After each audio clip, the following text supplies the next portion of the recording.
Alhamdulillah, wassalatu wassalamu ala rasulillah wa ala alihi wa man walah amma ba'd. Aujourd'hui, Inch'Allah, j'aimerais qu'on aborde un sujet très important, mais on ne fera que le survoler à la hauteur de ce qu'en a dit l'imam Ibn Abdel Barr, rahimahullah. Car je vous avoue que, vous l'avez sûrement remarqué, les chapitres de ce livre, qui en réalité, le livre tout entier est un chapitre. C'est un chapitre dans le fiqh. Al-Jami' lil-Adab, les bonnes conduites. C'est lui-même un seul et unique chapitre. L'imam Ibn Abdel Barr, il a tout écrit à la suite sans découpage. Mais nous procédons à l'explication, ou en tout cas à la modeste traduction, du découpage qu'en a fait le Cheikh Shawkat, où il a subdivisionné le chapitre en lui-même en sous-chapitres, avec des sous-parties, telles que la partie d'aujourd'hui qui est Al-Hajr, le boycott, le fait de délaisser un frère en Allah pourtant, c'est mon frère en Allah. Et donc ce que je vous disais, c'est que comme vous l'avez remarqué, chacun de ces sous-chapitres a une importance capitale. Normalement, chacun de ces sous-chapitres mériterait qu'on fasse des conférences d'1 heure, 2 heures, 3 heures pour certains de ces chapitres. Et c'est le cas du chapitre du boycott. Ceux qui ont la langue arabe savent de quoi je parle. Lorsqu'on tape dans la langue arabe, hukmu hajril mubtadi', des choses comme ça, quel est le jugement relatif au délaissement des gens, des passions, etc. Ce sont des conférences, et des conférences, ce sont des cours de plusieurs heures, ce sont même des épîtres individuels qui sont consacrés à ce sujet. Donc vous vous doutez bien que comme pour tous les cours que nous avons donnés précédemment, nous ne pourrons que, Inch'Allah, synthétiser l'affaire et non pas la développer. Je rappelle que mes cours, quels qu'ils soient, depuis le début de ma da'wa, ne s'adressent qu'aux débutants, et qui plus est les non-arabophones. Lorsque vous avez un niveau intermédiaire, ça sous-entend que vous avez la langue arabe. Ne me dites pas, moi j'ai un haut niveau, moi j'ai un niveau intermédiaire ou j'ai un niveau expert, alors que tu n'as même pas la langue arabe. Non, ça c'est impossible. C'est impossible. C'est comme si tu me disais, moi je suis riche, alors que je n'ai que 10 euros dans mon compte en banque. C'est absolument impossible. C'est une chimère plus qu'autre chose. Donc, à partir du moment où tu as un certain niveau dans la science, que tu as déjà la langue arabe, on te dit passe directement au chouyour, va directement écouter les savants et ils t'expliqueront l'affaire bien mieux que moi. Ils t'expliqueront les affaires et les chapitres et les sous-chapitres de ce livre, bien mieux que moi. L'imam Ibn Abdel Barr lui-même est allé très vite. Il a synthétisé l'affaire en 2-3 lignes. Il nous dit, rahimahullah, لا يحل لمسلم أن يهجر أخاه فوق 3 إلا أن يخاف من مداخلته وملابسته ما يفسد عليه دينه أو مروءته فيصارمه لذلك ومصارمة جميلة خير من صحبة على دخل والسلام عليه يخرجه من مصارمته ولا بأس بهجر أهل البدع ومقاطعتهم وترك السلام عليهم. انتهى كلام الإمام رحمه الله. Donc l'imam Ibn Abdel Barr rahimahullah nous dit il n'est pas autorisé aux musulmans de délaisser son frère, c'est-à-dire son frère en Allah, que ce soit son frère utérin musulman ou un ami musulman, ça reste ton frère en Allah. Il n'est pas autorisé aux musulmans de délaisser son frère au-delà de 3, c'est-à-dire au-delà de 3 jours. Tu ne peux pas boycotter ton frère fillah plus que 3 jours. Tu peux éventuellement te chamailler, te quereller avec lui. Donc vous êtes en froid pendant 1 jour, 2 jours, 3e jour vous êtes brouillé, mais le 4e jour vous devez absolument vous rabibocher. Parce qu'il ne vous est pas autorisé de vous tourner le dos plus de 3 jours. L'imam Ibn Abdel Barr nous dit donc qu'il n'est pas autorisé de boycotter son frère plus de 3 jours ou au-delà de 3 jours, sauf, donc il y a des exceptions à la règle, comme très souvent, sauf s'il craint que sa relation avec ce frère qu'il a boycotté, s'il craint que s'il persiste dans la relation avec ce frère, dans le compagnonnage de cette personne, cela va soit ternir sa religion, ça va même pourrir sa religion, ça va nuire à sa religiosité, ou bien à son intégrité. Al-Muru'ah, ici j'ai envie de le traduire par son intégrité, à cause de ce frère et de la relation que tu vas te forcer à maintenir avec cette mauvaise personne. Tu sais que si tu continues à le fréquenter, ça va nuire à ton intégrité, à tes bonnes mœurs, à tes bons comportements, etc., etc. Il nous dit, eh bien, s'il a peur pour sa religion, ou il a peur pour son intégrité, à cause du compagnonnage d'une telle personne, alors il peut couper les ponts.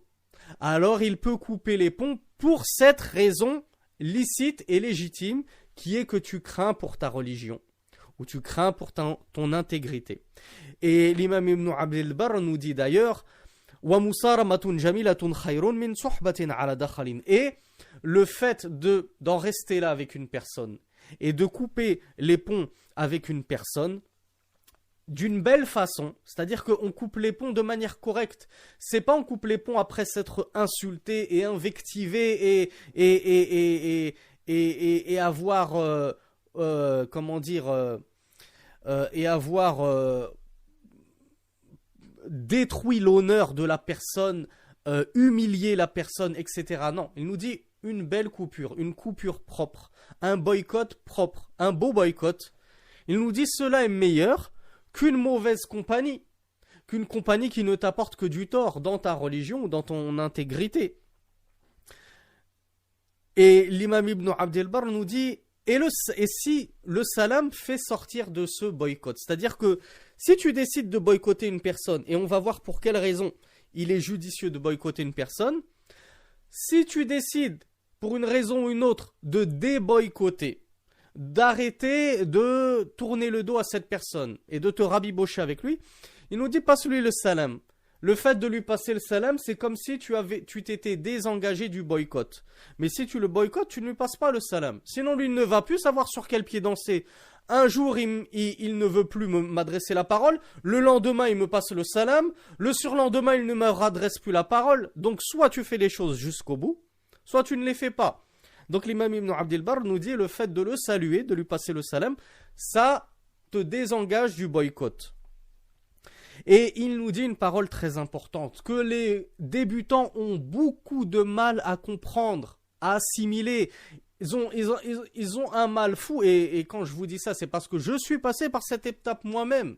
Moi-même, les premières années de mon apprentissage de la science, je pensais comme ça que les gens qui boycottent ce qu'ils appellent les ahlul bid'a wa ahlul ahwa, les gens des passions, les gens de ce qu'ils appellent l'innovation, ceux qui sont durs et qui les boycottent, ça fait pas partie de l'islam, parce que l'islam c'est le bon comportement, l'islam c'est la douceur et patati et patata. Ça c'est une très mauvaise conception d'une part de l'islam, et d'autre part c'est une ignorance totale du minhaj des salafis salih. C'est une ignorance totale de la voie sur laquelle cheminaient nos pieux prédécesseurs. Or, il n'y a pas de meilleure voie que celle des pieux prédécesseurs. Pourquoi ? Car la voie des pieux prédécesseurs, ce n'est ni plus ni moins que celle du messager d'Allah, sallallahu alayhi wa sallam, ainsi que de ses illustres compagnons, ainsi que de leurs nobles élèves. C'est les 3 premières générations de l'islam qu'Allah subhanahu wa ta'ala a béni et élogé.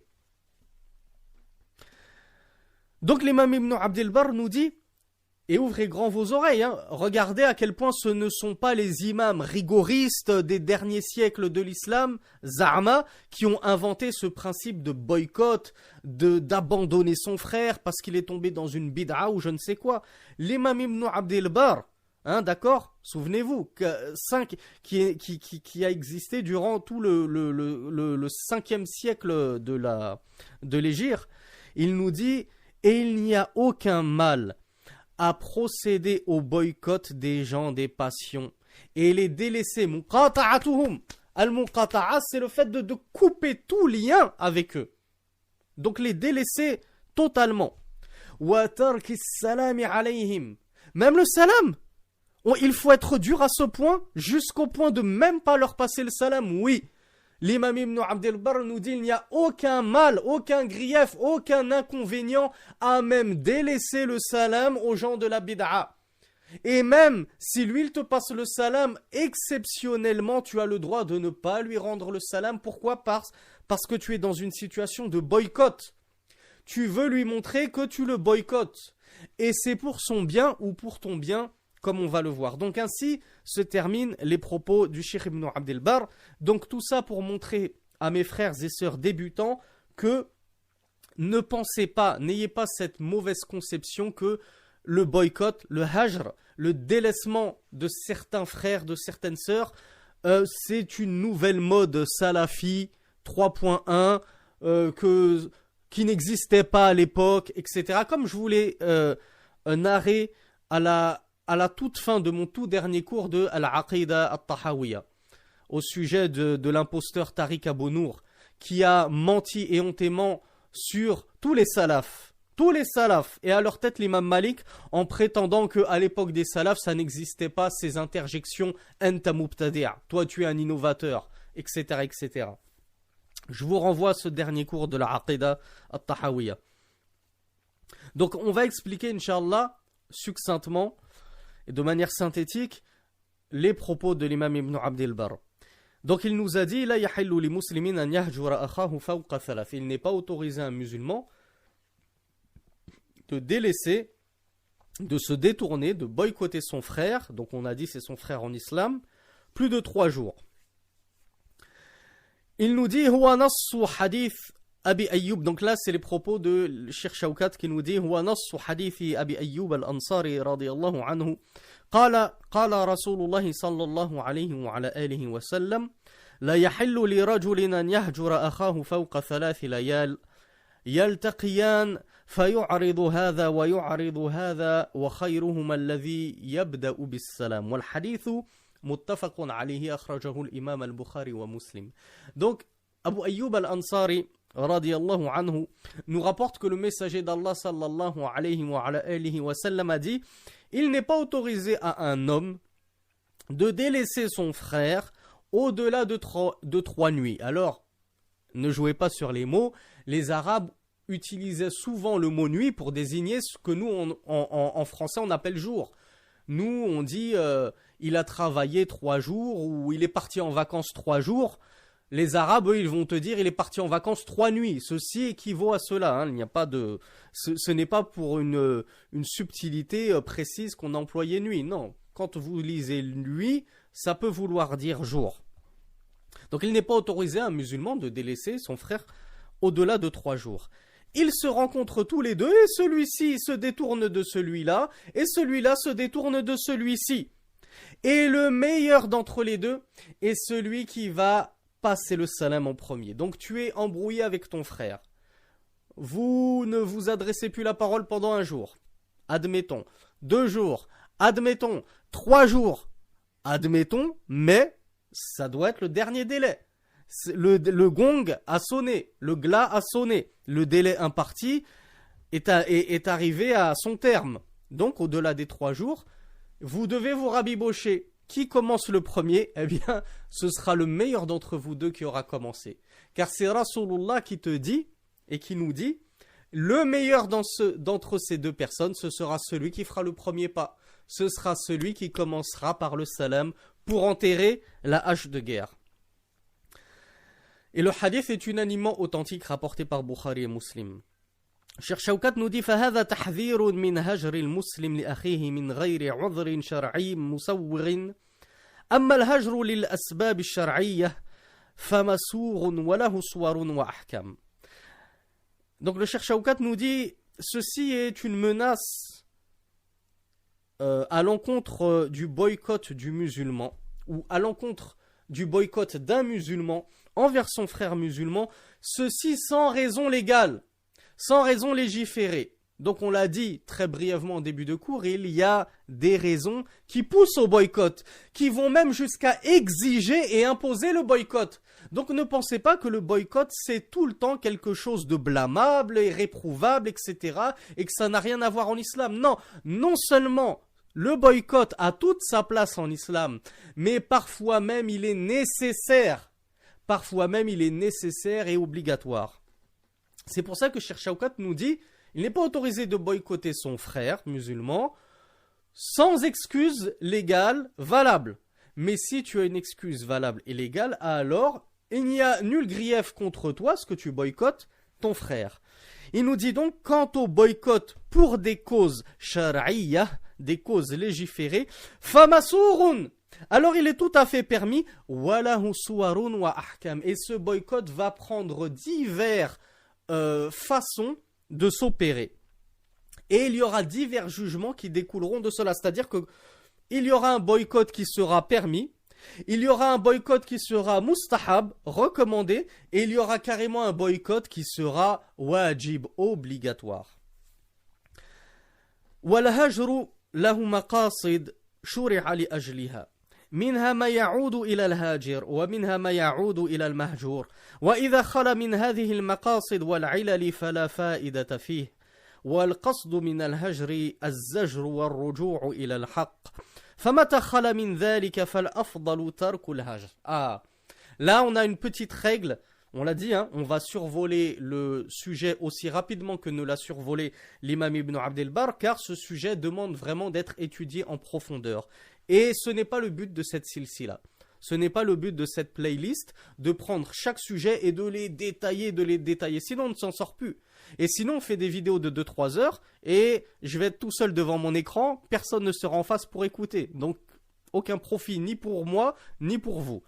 Donc, Cheikh Shawkat nous dit, le boycott a des objectifs pour lesquels il a été légiféré. Donc ce ne sont pas des objectifs vains pour lesquels il aurait été légiféré en vain. Non, il a des objectifs très nobles, le boycott. Il nous dit parmi ces objectifs, car il y en a beaucoup, citons-en, il y a des objectifs qui reviennent directement au hajir, à la personne qui procède au boycott. Moi, je décide de couper les ponts avec cette personne. Pourquoi? Quel est l'objectif de mon boycott? Eh bien, par exemple, c'est de me protéger de son mal. Parce que cette personne, à chaque fois que je marche avec elle, à chaque fois que je l'accompagne, à chaque fois que je passe du temps avec elle, il déteint sur son mauvais comportement déteint sur moi. Et je deviens grossier parce que cette personne est extrêmement grossière. Ou bien cette personne écoute de la musique, ou fréquente les filles, ou boit de l'alcool. Et moi, quand je suis avec lui, je suis tenté de déraper. Et même, je dérape parfois à cause de cette personne, car c'est une vraie fitna, c'est une vraie tentation. Ou bien cette personne nuit à ma religion. Pourquoi? À chaque fois que je suis avec cette personne, il ne sait pas dialoguer et il ne sait pas converser avec moi sur des thèmes autres que le riba ou an-namima, autres que la calomnie, la médisance. Et ça concerne surtout les femmes. Je pense que les sœurs savent de quoi je parle. À chaque fois qu'on est ensemble, il faut que ça parle. Et t'as vu une telle, elle a fait ceci et elle a fait cela. Et son mari, il est comme ci. Et ses enfants, ils sont comme ça. Tu te dis, écoute Ourti, si toute la journée, à chaque fois qu'on est ensemble, c'est pour parler sur les autres, c'est pour tomber dans la médisance, je vous renvoie au modeste cours précédent sur la médisance justement, eh bien mieux vaut-il qu'on se sépare. Pourquoi? Pour préserver ma religion. Parce qu'à cause de toi, tu déteins sur ma religion. Et moi, je vais morfler, si je puis dire. Souvenez-vous du hadith où Rasulullah sallallahu alayhi wa sallam était passé entre deux tombes et il a dit ces deux-là se font châtier dans leur tombe. Le premier car il ne se prémunissait pas de son urine et le deuxième pourquoi? Kana yamshi bin namima. Il marchait avec la médisance et la calomnie. Et les savants ont dit que celui qui écoute la médisance et la calomnie est équivalent à celui qui l'a dit de cette calomnie et cette médisance. Ne te dis surtout pas ma'alish, c'est pas grave, c'est mon pote qui a calomnié, c'est mon pote qui m'a dit, moi je ne fais que l'écouter les bras croisés et je ne réagis pas, je ne dis rien. Ben non, le fait d'écouter la médisance, tu prendras la part de celui qui a dit la médisance. Vous êtes tous les deux semblables dans le ithm, dans le péché. Donc tu vois à quel point cette mauvaise personne qui passe ses journées à médire et à calomnier va être préjudiciable dans ta religion. Pourquoi? Car si tu ne fais pas taouba, si tu ne te repens pas de cela, eh bien toi aussi tu vas goûter dans ta tombe. toi aussi tu vas goûter dans ta tombe à cause de qui? À cause de toi? À cause de cette personne. Et à cause du fait que tu aies prêté l'oreille à cette personne. Donc délaisse cette personne. Bien sûr, Al-Hajr, l'imam Ibn Abd al-Barr ne l'a pas évoqué car je vous ai dit, il y aurait tant à dire sur le sujet. Mais avant de boycotter une personne, je pense ne pas vous apprendre une chose aussi élémentaire. On prodigue le bon conseil. On donne un nasiha. Je conseille la personne. Oh ma sœur, délaisse la namima, délaisse la calomnie, la médisance, car Allah a dit ceci, le messager d'Allah a dit cela, et peut-être que tu arriveras à la dissuader de continuer là-dedans. Peut-être qu'elle fera taouba grâce à toi, et imagine un peu toute la récompense que tu vas empocher. Mais si, après avoir insisté, avoir patienté un peu avec elle, tu vois qu'elle ne veut pas changer, alors à ce moment-là, tu auras le droit de lui faire al-hajr. Pourquoi? Pour quel objectif? Dans le but de te préserver toi. Donc Cheikh Shawkat nous dit il y a plusieurs objectifs au boycott. Le premier, c'est de se préserver soi-même du mal de cette personne. Deuxième objectif, parfois, tu n'as pas besoin de te préserver toi de son mal, mais tu vas la boycotter pour son bien à elle. On l'avait dit dans quelques cours précédents, il y a certaines personnes qui estiment d'autres personnes. Toi, par exemple, souvenez-vous de ce que je vous avais dit dans le cours sur le voisinage. Je crois que c'était juste le dernier cours. Je vous ai dit, voilà, tu as un voisin qui te respecte beaucoup. Tu es une personne pieuse. Tu es une personne vertueuse. Tu es une personne bien éduquée. Tu es même le seul de tout le quartier à prêter attention à ce voisin, à l'aider, à lui rendre des services, etc., etc. Vous pensez qu'une telle personne, qui est limite dépendante de votre compagnie, vous pensez que si vous la boycottez ça, elle restera insensible? Si vous la boycottez, elle perd tout. Elle n'a plus rien, puisqu'elle n'avait que vous à la base. Tous les autres lui ont déjà tourné le dos. Elle n'a aucun ami, parce que c'est une mauvaise personne. Mais vous avez patienté avec elle. Vous lui faites la da'wa, vous lui faites la nasiha, le conseil, etc. Eh bien, il vous est permis, quand bien même cette personne n'arrive pas à vous nuire, parce que vous êtes fort, etc., etc., par la grâce d'Allah. Il vous est autorisé de délaisser cette personne. Pourquoi? Pour son bien à elle. Parce que vous vous dites, Inch'Allah, j'ai tout tenté, je lui ai fait le bon conseil, je lui ai rappelé, Qala Allah, Qala Rasulullah, Allah a dit, le messager d'Allah a dit, ça ne marche pas. Eh ben, je vais essayer al-mufaraqa, la distanciation. Non pas sociale, mais réelle. Je vais vraiment couper les ponts avec elle. Peut-être que là, elle va revenir. Et ça a marché. Ça a marché pour beaucoup de personnes. Et d'ailleurs, le messager d'Allah, sallallahu alayhi wa sallam, a mis en pratique ce boycott à l'encontre de certains de ses sahaba. Et c'est Allah Azza wa Jal qui avait ordonné à tous les compagnons du messager d'Allah, sallallahu alayhi wa sallam, de les boycotter en guise de punition, d'exhortation, et ça leur a fait beaucoup de bien. D'ailleurs, quand Allah Azza wa Jal a levé le boycott sur eux dans le Coran, ils ont dit c'était le plus beau jour de ma vie. Parce que le fait que Rasulullah m'ignore, le fait que tous mes compagnons m'ignorent, c'était comme si la terre s'était rétrécie, alors qu'elle est si vaste d'habitude. Mais pour eux, ils étaient dans une situation inextricable. Donc le boycott peut être très judicieux et très efficace à l'encontre de certaines personnes. Certaines personnes qui ont un bon cœur, un bon fond, et qui au moins ouvrent les yeux. Pourquoi croyez-vous que Allah Azza wa Jal, lorsque l'épouse est nashiza, c'est-à-dire qu'elle est désobéissante, elle refuse d'obéir à son mari, eh bien Allah, par quoi a-t-il commencé? Le bon conseil, al-nasiha al-maw'idha. Il leur a dit fa'idhuhunna, exhortez-les. Dites-leur, ma femme, voilà, qala Allah, qala Rasulullah. Le messager d'Allah a dit ceci, celle auprès de qui son mari s'endort alors qu'il est fâché contre elle ou qu'il n'agrée pas sa femme, elle s'endort alors que les anges la maudissent du petit soir jusqu'au matin, etc. Tu lui dis des paroles comme ça, tu lui cites des versets coraniques. Ça ne lui fait ni chaud ni froid à ton épouse. Eh bien, quelle est la deuxième chose? Allah subhanahu wa ta'ala, il nous dit, eh bien, uhjuruhunna fil madaji'. Délaissez-les dans les lits. C'est une forme de hajr. Délaissez-les dans les lits. Vous couchez ailleurs, vous ne couchez plus dans le lit conjugal. Et il y a certaines épouses qui vraiment, ça leur fait un électrochoc. Le fait que leur mari ne veuille même plus dormir à côté d'elles dans le lit. Ben certaines, alhamdoulilah, il n'y a pas besoin d'en arriver jusqu'à la troisième étape qui est ad-darb, le fait de frapper son épouse. Et je préfère dire frapper et non battre, car certaines personnes pensent que frapper son épouse, la façon de le faire, c'est de la battre comme certains battent leurs animaux. Non, on a dit que c'est un coup qui ne lui porte pas de préjudice, qui ne laisse pas de traces, qui ne blesse pas, etc. C'est un coup plus de réprobation. Et on en avait parlé dans le chapitre sur l'éducation des enfants. Donc tout ça pour vous dire, regardez à quel point dans l'islam, al-hajr, le délaissement, le boycott a toute sa place. Et qu'il est parfois recommandé. Il ne faut pas penser que c'est une pratique de sectaires, de certains barbus, rigoristes, etc. Et que les salafos salih, que le prophète et les compagnons n'étaient pas du tout comme ça, qu'ils étaient tout le temps doux, tout le temps. Ça, je l'ai entendu.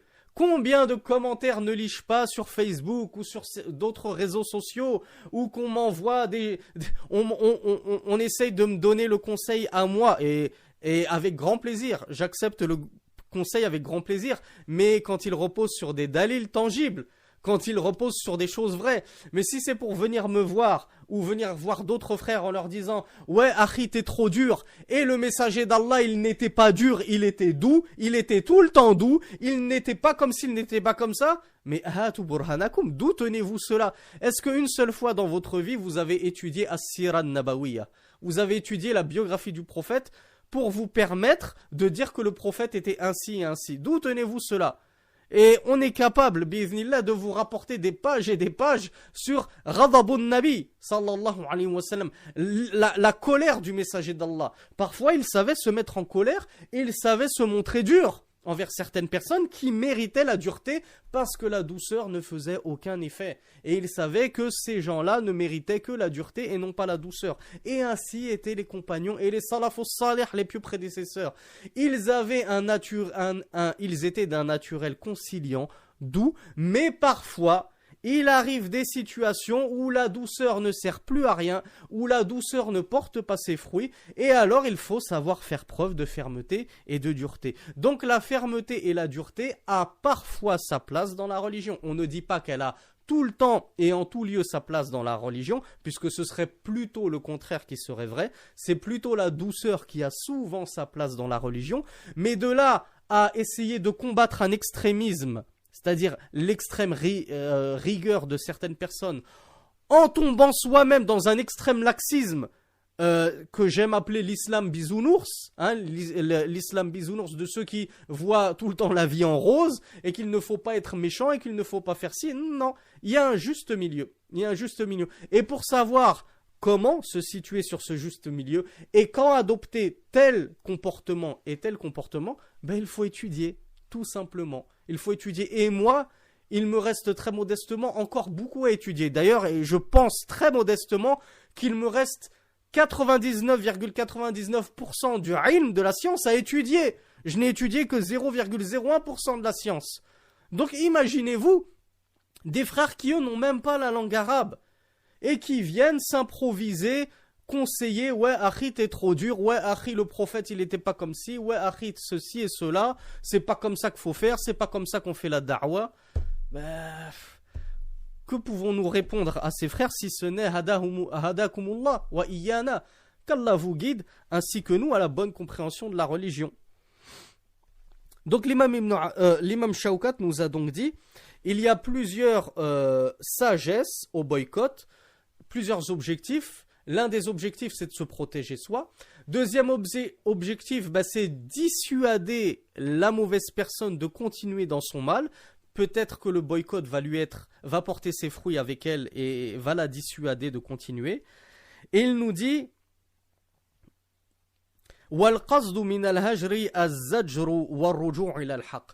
l'objectif réel du boycott, c'est la réprobation.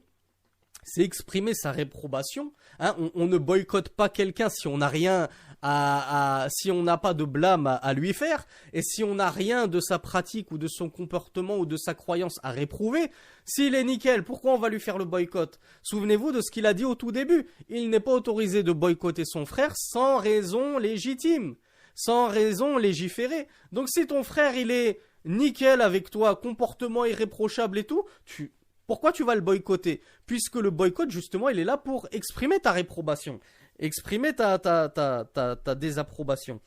Il nous dit وَالرُّجُوعِ إِلَى الْحَقِّ. Et le boycott, il a pour objectif que cette personne revienne à la vérité. Je ne vais pas boycotter cette personne pour le simple but de me venger, ou pour le simple but de lui causer du tort, de lui nuire, d'être méchant, et toutes ces mauvaises raisons. Non, la raison c'est que tu souhaites par ton boycott qu'il revienne à la vérité. Et d'ailleurs, tous les ulama, tous les savants de la sunna vous diront, nous, lorsque on répond, lorsqu'on fait des rodod, lorsqu'on fait des mises en garde, lorsqu'on écrit contre certains prêcheurs de l'ignorance, certains prêcheurs de l'égarement, on ne le fait pas parce qu'on souhaite leur mal, non, on le fait parce qu'on souhaite leur retour à la vérité. On souhaite que par cette mise en garde, que par ce rad, cette critique détaillée de certaines de leurs paroles, de certaines de leurs prises de position, on souhaite juste que lorsqu'ils en prendront connaissance, ils ouvriront les yeux. Et avant d'ouvrir les yeux, qu'ils ouvrent leur cœur à la vérité. Et qu'ils se disent, ah oui, c'est vrai, c'est vrai. Le frère, tout ce qu'il m'a dit, c'est Qala Allah, Qala Rasulullah. Et moi, je dis tout le contraire de Qala Allah, Qala Rasulullah. Allah dit c'est halal, moi je dis c'est haram. Le messager d'Allah dit c'est haram, moi je dis c'est halal. Donc, nous, ce qu'on souhaite, par ces réponses, par ces critiques, par ces mises en garde, c'est pas d'enfoncer encore plus les gens et de les faire tomber plus bas que sous terre. Non. Au contraire, on ne souhaite par cela que leur élévation, afin qu'ils reviennent à la vérité et qu'ils rentrent tous avec nous, on l'espère, au paradis, parce qu'on aura suivi le juste milieu, la voie de Rasulullah, le minhaj authentique, le chemin authentique tracé par Rasulullah. On n'aime pas, ça nous fait pas plaisir de voir des gens s'égarer. Moi, personnellement, je ne prends aucun plaisir à voir Rachid Al-Jay, Boussena, Mounir, Vincent Souleyman, Alain Ali, tous les Mohamed Nazir, tout cela s'écarter comme ça. Alors que pour certains, au début, ils étaient plus ou moins dans le juste milieu. Mais quand tu les vois dévier complètement de la voie, ça nous fait plus de mal qu'autre chose. On ne s'en réjouit pas. Et si on leur répond parfois, c'est justement au moins pour s'acquitter de notre tâche, s'acquitter de notre devoir qui est ad-dinu nasiha. Comme l'a dit le messager d'Allah sallallahu alayhi wa sallam, la religion c'est le bon conseil. Donc moi mon devoir c'est d'apporter le bon conseil à mon frère. Moi personnellement j'ai écrit à Hassan Iqiyoussen en privé, je lui ai écrit en privé pour essayer de le conseiller. Bon, on voit que ça n'a servi à rien. Je me suis acquitté de mon devoir. Et Cheikh Shawkat nous dit donc le Cheikh Shawkat nous dit, et si la situation est dépourvue de ces choses-là, c'est-à-dire que dans une situation donnée, si le boycott ni ne va te protéger toi et ne te préserver toi du mal de la personne, ni tu sais que cette personne va être dissuadée par ton boycott et qu'elle continuera dans son mal, eh bien le Cheikh Shawkat nous dit fatarkul hajri awla wa afdal. Le fait de délaisser le boycott est meilleur. Ah, ça c'est une parole très sage que j'ai d'ailleurs entendu moi-même de Cheikh Mohammed ibn Salih al-Uthaymin. Il me semble que Cheikh al-Albani rahimahullah a tenu exactement les mêmes propos. D'accord, on va boycotter un frère pour se protéger. On va boycotter un frère pour qu'il arrête et que ça le dissuade.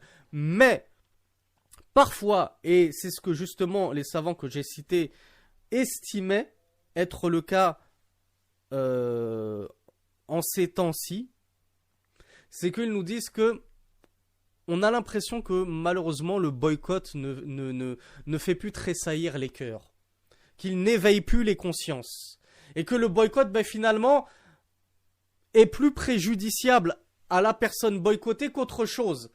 Pourquoi ? Parce que si tu vas boycotter ce frère-là, Toi, ma sœur, tu vas boycotter cette sœur-là, ça ne va rien changer. Pourquoi? Parce qu'il a déjà tellement d'autres amis. Rien que sur les réseaux sociaux, il a 5000 potes.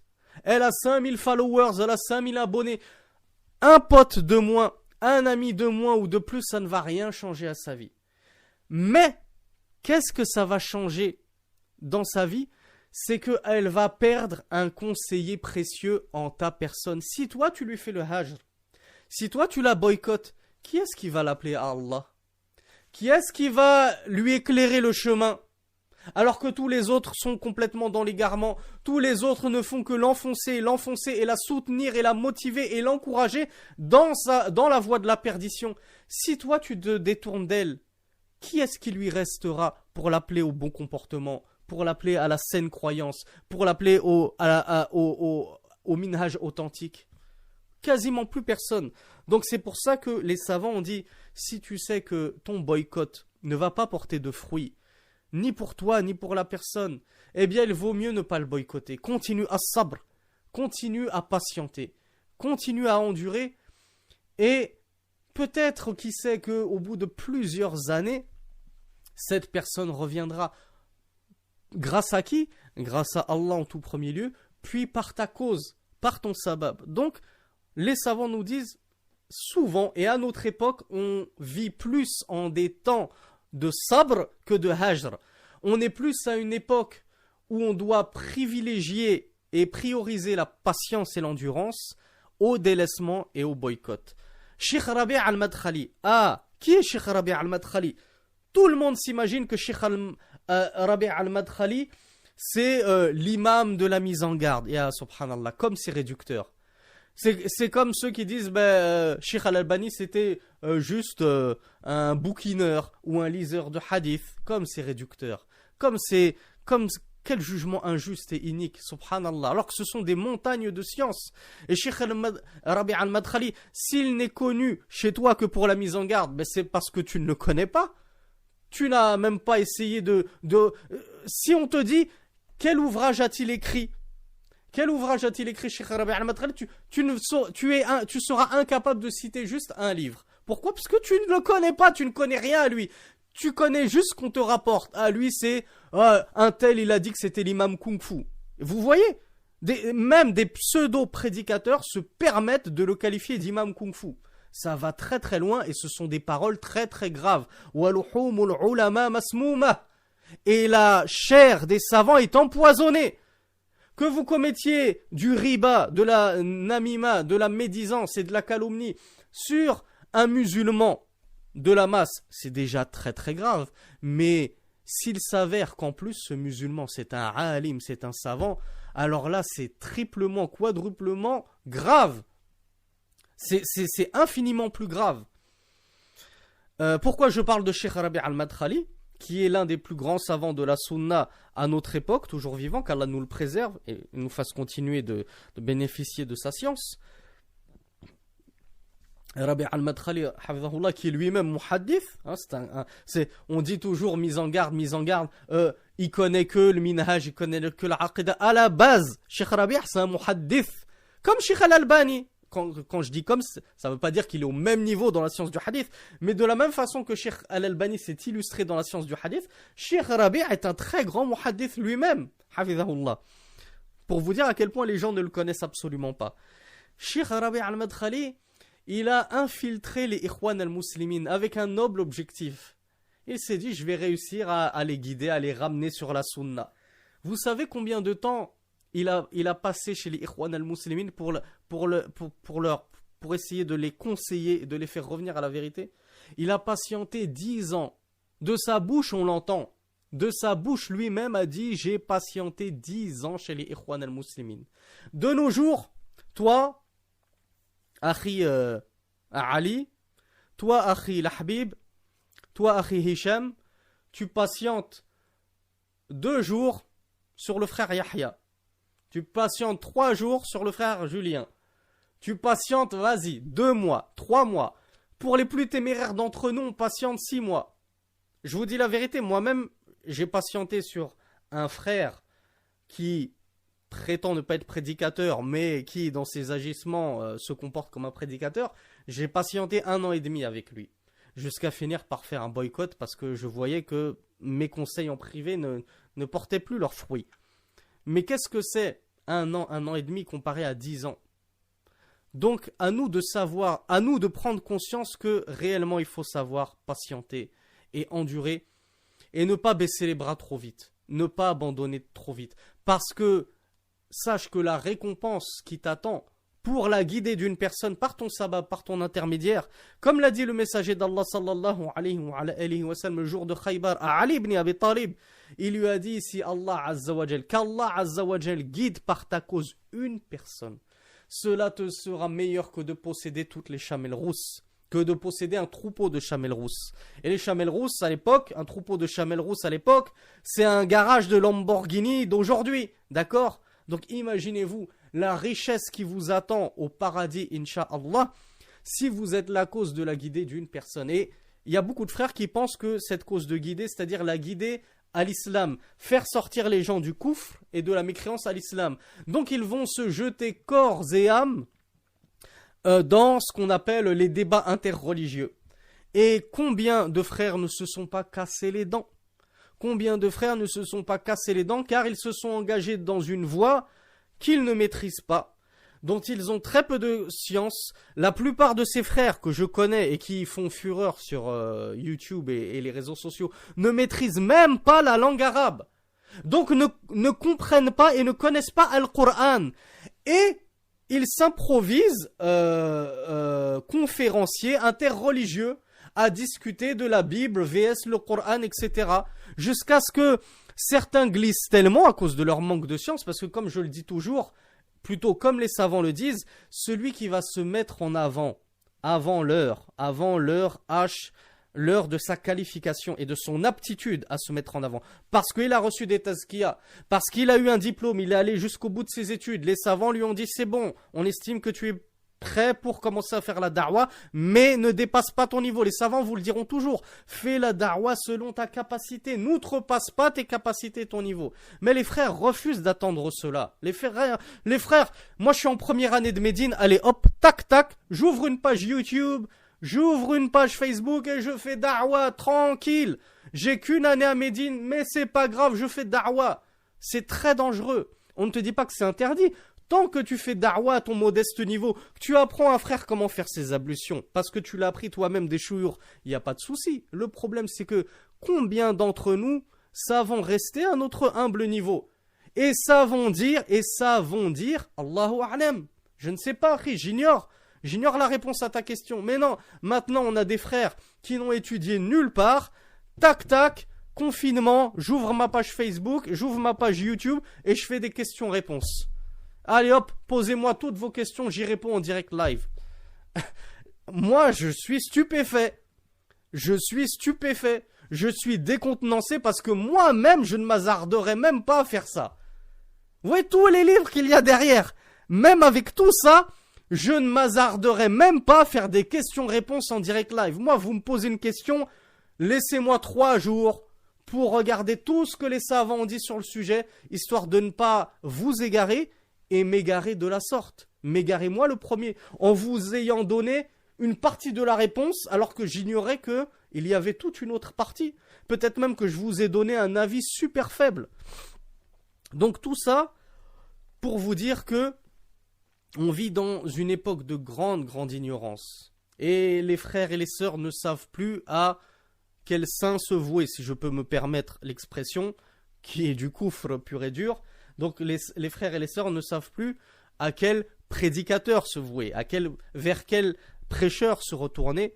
Alors si vous, qui incha'Allah, estimez être au moins sur al-minhaj as-sahih, la voie authentique des salafus salih, des pieux prédécesseurs, si vous abandonnez ces brebis égarées, vers qui vont-ils se retourner?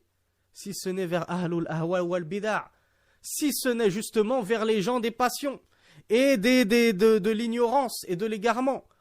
Toi, après, tu ne veux pas faire l'effort de patienter avec cette personne, tu ne veux pas lui répondre, tu le boycottes. Ben, il va se dire quoi? Ben, écoute, puisque je ne trouve pas mes réponses chez un tel, eh ben, je vais aller demander à à celui-là. Je vais demander à Hassani Hussein.